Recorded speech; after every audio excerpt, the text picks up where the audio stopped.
Hello, friends.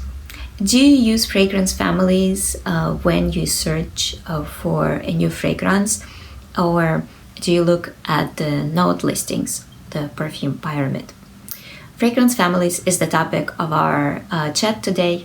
And for those who are new here, my name is Victoria. I'm a professionally trained perfumer and a writer, and here I share my experience in the fragrance industry and various tips and techniques. So when we had our discussion about the Oriental fragrance family the other week, and whether it should be renamed or whether it just should be reconsidered in some way, some people brought up a question which I think is really relevant and very interesting. Do we need fragrance families at all? So, as a perfumer, I never really care about fragrance families when I create a fragrance.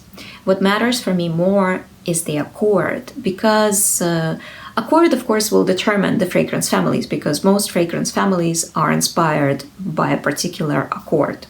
Accord is a combination of several ingredients that create a very distinctive scent that cannot be reduced to their individual odors.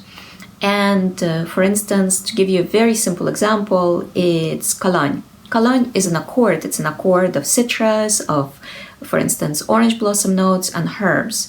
And that accord, if you use it in a fragrance, then it immediately gives a cologne-like or citrusy feeling to a composition.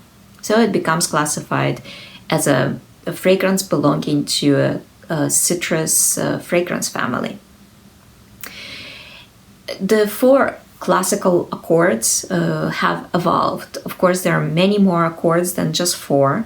And just to recap, those four classical accords are chypre or woody mossy, fougère or aromatic, oriental or ambery, and cologne or citrus.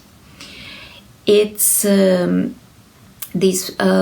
the fragrance families are changing, and I see over the past 10 years that fragrance family names, for instance, chypre or fougère, are becoming they're used less often. While the fragrance family itself, fragrances are still made in the fragrance family, but the name of the fragrance family is now becoming something herbal or aromatic instead of fougère, or mossy instead of chypre. So the same thing will happen with the Oriental family, whether or not people feel like they need to replace the word, because it's not descriptive, it does not indicate anything, to an average consumer. I'm not talking about perfume connoisseurs or people who really know their fragrances. And in general, fragrance families are much more useful to retailers or fragrance brands. To retailers, they're useful as a way to organize their portfolio, their offer, and to see if something is missing. And for brands, for same reason, to present a diverse portfolio. So some brands, of course, specialize in fragrances in particular family.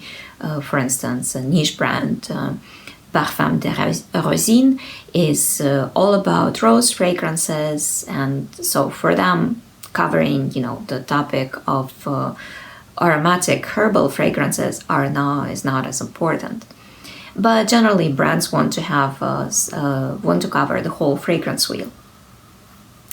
However, the way fragrance families are named these days can be extremely confusing. For instance, I counted 17 fragrance families listed on one supplier website, and I will include a few examples: aldehydic, ambery, coniferous, green, leathery, musky, spicy, woody, and so on, fruity, floral. There is a lot of granulation, but sometimes how do you define? Do you put Shalimar in citrus, or in amber, or in balsamic, or even in animalic? Because some fragrances actually are not overdosed with one particular ingredient or even feature one accord particularly strongly, but are compositions blending different characters. So the uptake of this, if you are confused by fragrance families, you are not the only one. When you're looking for a new fragrance, ideally, of course, you just want to try that fragrance on skin and decide this way. But if not, if you're selecting samples, basically use whatever information you can find on that fragrance. Fragrance families like perfume pyramid is just basically an approximation. It's meant to guide you, but it's not meant to dictate anything. So if you're unsure, if something does not make sense, then I'm sure then it doesn't make sense to many other people. And if you have any questions about fragrance families, if there's certain questions, if certain confusion I can clarify for you, then I'll be happy to do so. As always, thank you for watching and have a great day.